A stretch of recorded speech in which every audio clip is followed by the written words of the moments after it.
Hello बच्चों, कैसे हैं आप लोग। हाय, आप लोग को एसके टीचर एकेडमी में स्वागत है। सबसे पहले बच्चों, आप लोग अगर नए हैं तो मेरे चैनल को ज़रूर सब्सक्राइब करें, ठीक है ना। और घंटी का बेल आइकन ज़रूर दबाएं और अपने दोस्तों को ज़्यादा से ज़्यादा शेयर करें, क्योंकि यह मैं आज लेके आया हूँ मैट्रिक बोर्ड परीक्षा 2023 में जो एग्ज़ाम होने वाले हैं उसका सोशल साइंस मतलब कि सामाजिक विज्ञान का, ठीक है ना, क्लास 10th का मॉडल पेपर है। यह जो 2023 के एग्ज़ाम बेसिस है, तो छात्रों आप लोग ध्यान देंगे और अच्छे से, ठीक है ना, जितने भी सारे कंटेंट मैंने आज देखिए 80 क्वेश्चन का यह कंटेंट है। यह कितने क्वेश्चन का है? 80 क्वेश्चन मैं ऑब्जेक्टिव लेके आया हूँ। इस ऑब्जेक्टिव 80 क्वेश्चन में आपको 40 मार्क्स बोर्ड एग्जाम में आपको ऑब्जेक्टिव टाइप का पूछता है। 40 मार्क का ऑब्जेक्टिव होता है। उसके बाद 40 नंबर आपको सब्जेक्टिव हो जाता है। 40 नंबर क्या हो जाता है? सब्जेक्टिव, ठीक है। उसके बाद आपको 20 नंबर जो होता है, 20 मार्क्स, यह आपको जो आप लोग कॉपी अभी तैयार किए हैं प्रैक्टिकल का, ठीक है ना, वो हो जाता है आपको 20 मार्क प्रैक्टिकल का कॉपी। तो कहने का मतलब देखिए 40 मार्क्स ऑब्जेक्टिव, 40 मार्क्स सब्जेक्टिव जो लिखने वाला लघु उत्तरीय प्रश्न और दीर्घ उत्तरीय प्रश्न, और 20 मार्क्स जो होता है आपको वो जो आप प्रैक्टिकल का कॉपी तैयार किए हैं उसको स्कूल में अपने अपने विद्यालय में जमा करना होगा आप लोग को। तो दोस्तों, यह जो था आज मैंने आप लोगों को बताया कि कितना मार्क्स का एग्जाम होता है। उसके बाद अब हम चलते हैं सोशल साइंस का जो मॉडल प्रैक्टिस सेट है उसको हम लोग कवरेज करेंगे, ठीक है ना। देखिए यह सामाजिक विज्ञान, ठीक है ना, क्लास 10th का है जो 2023 में एग्जाम होने वाले हैं, उसको मद्देनजर रखते हुए बहुत ही इंपॉर्टेंट क्वेश्चन का यह मॉडल सेट है। सबसे पहले दोस्तों आप लोग को एक बात है कि सूरज से चमकने की चाह रखते हो तो सूरज की तरह तपना भी होगा। सूरज से चमकने की चाह रखते हो तो सूरज की तरह तपना भी होगा। सोने की कीमत चाहते हो तो उसे सोने की भट्ठी में जलना भी होगा। कहने का मतलब दोस्तों, अगर आप अच्छा मार्क लाना चाहते हैं तो आपको कठिन परिश्रम करनी होगी, ठीक है ना। और कठिन परिश्रम आप करते हैं तो ज़रूर आपको अच्छा से अच्छा नंबर आएगा, ठीक है ना। तो चलते हैं सामाजिक विज्ञान का यह जो मॉडल प्रैक्टिस सेट नंबर 1 है, इसके जितने भी सारे क्वेश्चन हैं, अभी मैंने 80 क्वेश्चन का ये सीरीज लाया हूँ, ठीक है ना। बारी बारी से 80 क्वेश्चन अभी हम करेंगे, ठीक है ना, क्लास 10th का। देखिए पहला क्वेश्चन है आपको कि हिंद चीन में बसने वाले फ्रांसीसी कहे जाते थे। क्या कहे जाते थे? देखिए 1 से 80 तक है, ओएमआर में आप लोग को भरना है, ठीक है ना। ओएमआर आप लोग रखे हैं उनमें गोला लगाते जाइएगा, ठीक है। तो देखिए 1 से लेके 80 क्वेश्चन है। हाँ, एक बात, बोर्ड एग्जाम में आप लोग ओएमआर में थोड़ा सा भी त्रुटि हो जाए तो उसे व्हाइटनर का यूज़ नहीं करेंगे, ठीक है ना। व्हाइटनर या ब्लेड या नाखून, इन सभी का यूज़ नहीं करेंगे, क्योंकि उनका यूज़ करने से आपका क्या होगा, एग्ज़ाम आपका रिजल्ट पेंडिंग में जा सकता है, ठीक है। तो चलते हैं फर्स्ट क्वेश्चन पे। हिंद चीन में बसने वाले फ्रांसीसी कहे जाते थे, वो क्या कहे जाते थे? तो वो कोलोन कहे जाते थे। क्या कहे जाते थे? कोलोन कहे जाते थे, ठीक है ना। चलते हैं हम लोग क्वेश्चन नंबर 2 पे। क्वेश्चन नंबर 2 है, रॉलेट एक्ट कब पारित हुआ था? तो रॉलेट एक्ट आपको कब पारित हुई थी? 1919 ईस्वी में। रॉलेट एक्ट कब पारित हुई थी? 1919 में। हम चारों ऑप्शन नहीं पढ़ेंगे क्योंकि इससे क्या होगा कि टाइम ज़्यादा लगेगा, ठीक है ना। कभी कभी हो सके तो मैं बीच बीच में चारों क्वेश्चन को भी ले लूँगा, चारों ऑप्शन को भी ले लूँगा, ठीक है ना।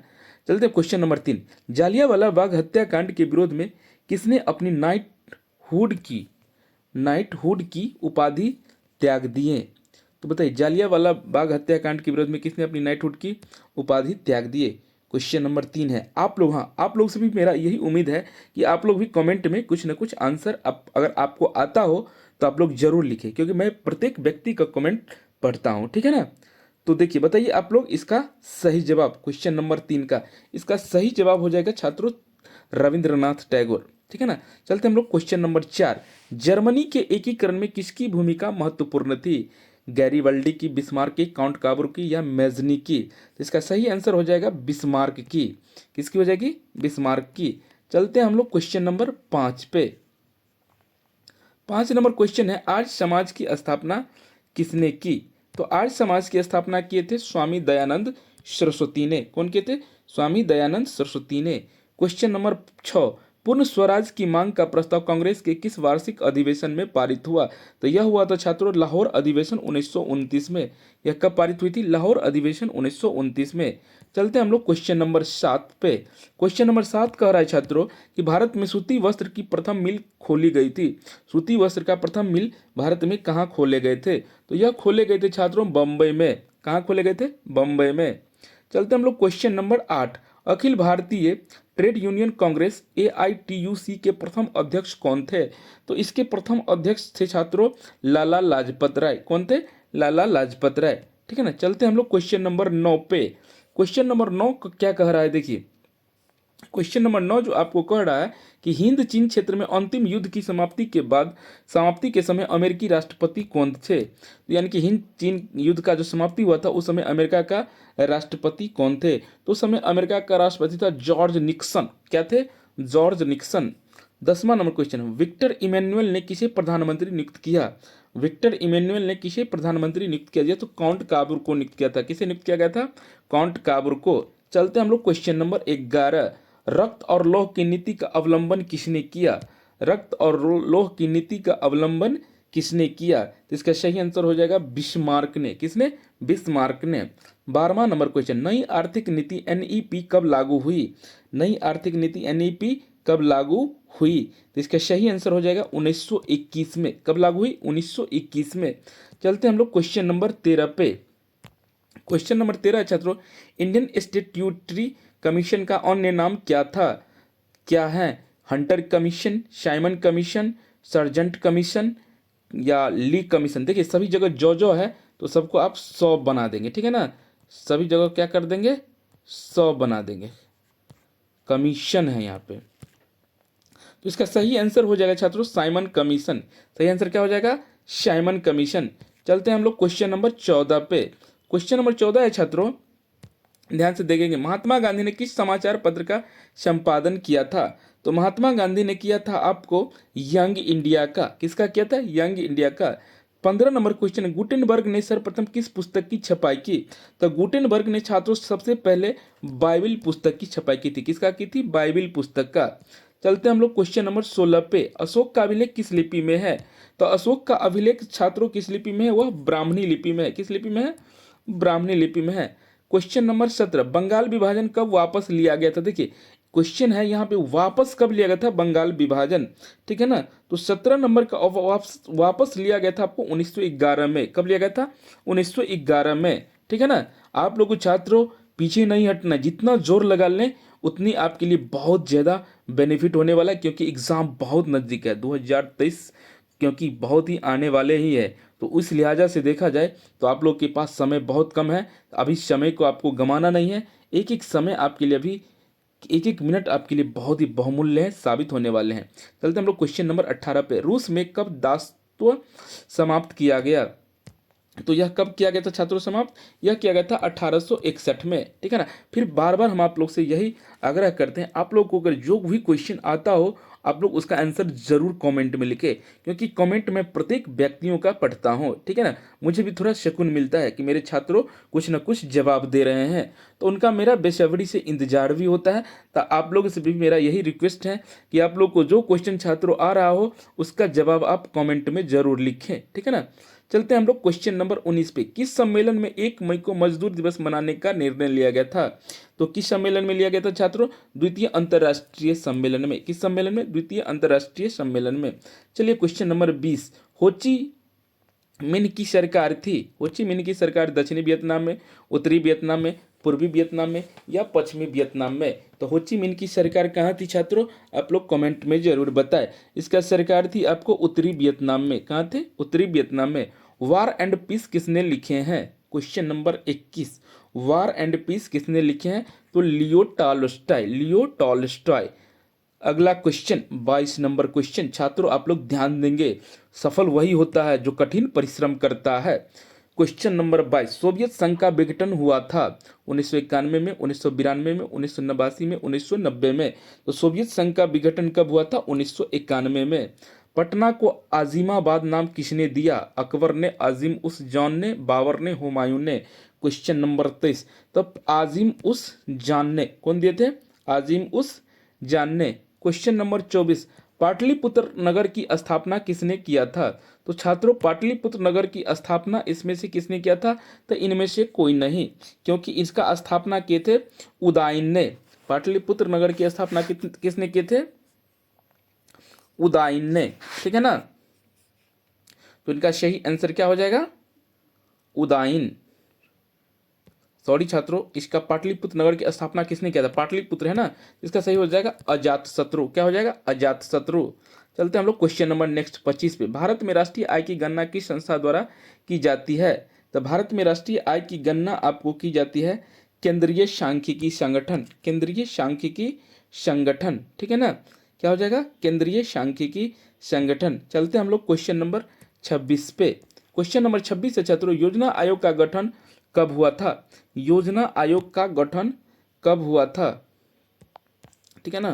क्वेश्चन नंबर 26, योजना आयोग का गठन कब हुआ था? तो इसका सही आंसर क्या है आप लोग भी कमेंट में जरूर बताएं। सही आंसर 15 मार्च 1950 होगा। ठीक है ना? क्वेश्चन नंबर 27, उत्पादन के साधनों पर निजी व्यक्तियों का स्वामित्व होता है। 27 नंबर क्वेश्चन, इसका सही आंसर हो जाएगा पूंजीपतियों अर्थव्यवस्था, पूंजीवादी अर्थव्यवस्था में, पूंजीवादी अर्थव्यवस्था में। चलते हम लोग क्वेश्चन नंबर 28। क्वेश्चन नंबर 28 क्या है छात्रों? ध्यान से देखेंगे। गैस और बिजली उत्पादन किस क्षेत्र का अंग है? तो गैस और बिजली उत्पादन किस क्षेत्र का अंग है? तो यह द्वितीयक क्षेत्र का अंग है। किस क्षेत्र का अंग है? द्वितीयक क्षेत्र का अंग है।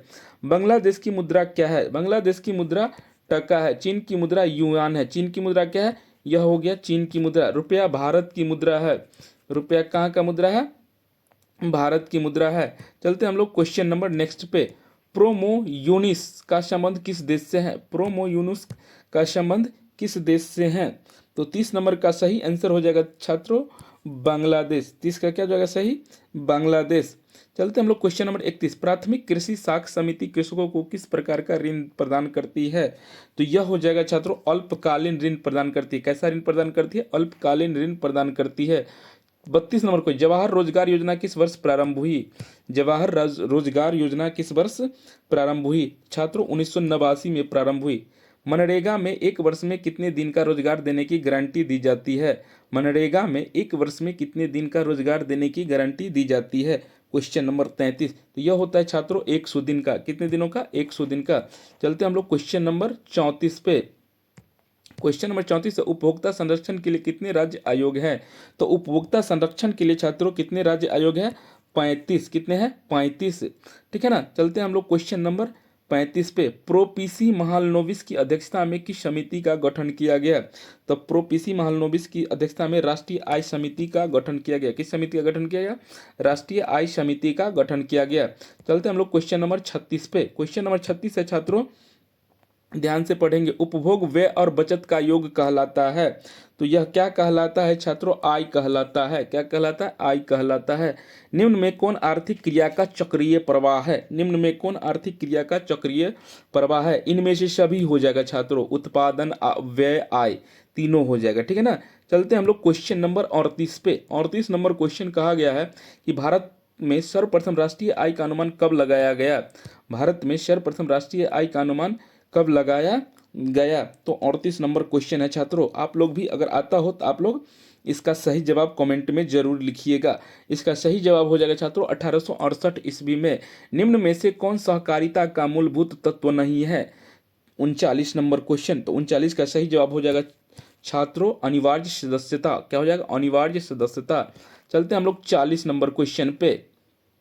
40 नंबर क्वेश्चन है छात्रों, इनमें से कौन गैर आर्थिक आधारित संरचना है? वित्त, ऊर्जा, स्वास्थ्य या संचार? इसका सही आंसर हो जाएगा छात्रों स्वास्थ्य। क्या हो जाएगा? स्वास्थ्य। संविधान का 74वां संविधान संशोधन संबंधित है। तो यह हो जाएगा छात्रों किससे संबंधित है? 41 नंबर।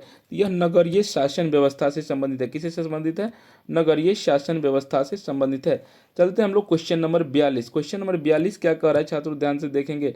बिहार में एक नगर निगम में अधिकतम कितने वार्ड हो सकते हैं? बिहार में एक नगर निगम में अधिकतम कितने वार्ड हो सकते हैं छात्रों? 75 वार्ड हो सकते हैं। कितने हो सकते हैं? 75 हो सकते हैं। ठीक है, चलते हैं हम लोग क्वेश्चन नंबर 43 43 पे। चिपको आंदोलन संबंधित है, तो चिपको आंदोलन छात्रों किससे संबंधित है? सुंदरलाल बहुगुणा से संबंधित है। ठीक है ना, किससे संबंधित है? सुंदरलाल बहुगुणा से। चलते हैं हम लोग क्वेश्चन नंबर 44। नेपाल में सप्तदलीय गठबंधन क्यों किया गया? तो नेपाल में सप्तदलीय गठबंधन इसलिए किया गया छात्रों कि लोकतंत्र की स्थापना हेतु। किसके लिए किया गया? लोकतंत्र की स्थापना हेतु। किसके लिए किया गया छात्रों? लोकतंत्र की स्थापना हेतु। चलते हैं question number 45। Bahujan Samaj party की स्थापना किसने की? बहुत ही अच्छा क्वेश्चन है छात्रों। बहुजन समाज पार्टी की स्थापना किसने की? तो इसका सही आंसर हो जाएगा कांजीराम। किसने किया? कांजीराम। अभी बहुजन समाजवादी पार्टी के अध्यक्ष कौन है? तो यह है मायावती। ठीक है ना।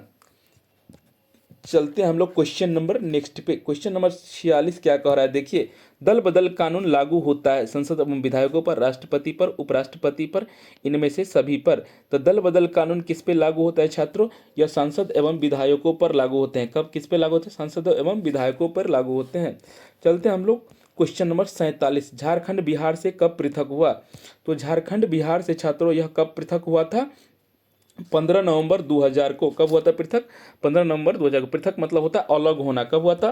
कहने का मतलब यह बिहार से अलग हो गया था। ठीक है ना। कब हुआ था अलग? 15 नवंबर 2000 को। चलता है क्वेश्चन 48। इनमें से कौन संघीय प्रणाली की विशेषता नहीं है? तो संघीय प्रणाली की विशेषता इसमें से कौन नहीं है? तो इकहरी शासन व्यवस्था, यह जो है संघीय प्रणाली की विशेषता नहीं है। चलते हैं हम लोग क्वेश्चन नंबर 49 पे। क्वेश्चन नंबर 49 से छात्रों, लोकसभा में चुने हुए सदस्यों की संख्या कितनी होती है? चुने हुए सदस्यों की संख्या 543 होती है, और 2 जो होते हैं वो एंग्लो इंडियो से चुन के आते हैं। किससे चुन के आते हैं? एंग्लो इंडियन से। एंग्लो इंडियन क्या होता है दोस्तों? एंग्लो इंडियन, जिसको एंग्लो इंडियन कहते हैं। एंग्लो इंडियन जो या तो पुरुष भारतीय हो या महिला इंग्लैंड का हो, या पुरुष इंग्लैंड का हो या महिला भारतीय हो, जब उन दोनों का बच्चा होते हैं उसी को एंग्लो इंडियन कहते हैं। वही 2 आते हैं, तो टोटल हो जाता है 545। लेकिन पूछ रहा है यहाँ पे लोकसभा में चुने हुए सदस्यों की संख्या कितनी होती है? तो 543 होती है। ठीक है ना। चलते हम लोग क्वेश्चन नंबर 50। पूर्व में बांग्लादेश जाना जाता था, तो पूर्व में बांग्लादेश किस नाम से जाने जाते थे? तो पूर्वी पाकिस्तान के नाम से। किस नाम से जाने जाते थे? पूर्वी पाकिस्तान के नाम से। ठीक है ना। चलते हैं हम लोग क्वेश्चन नंबर नेक्स्ट पे। 51 नंबर क्वेश्चन क्या है छात्रों? ध्यान से पढ़ेंगे और ध्यान से देखेंगे। जो क्वेश्चन आपको आता हो, बार बार मैं इस बात को रिपीट कर रहा हूँ, उसका आंसर आप लोग कमेंट में जरूर लिखें।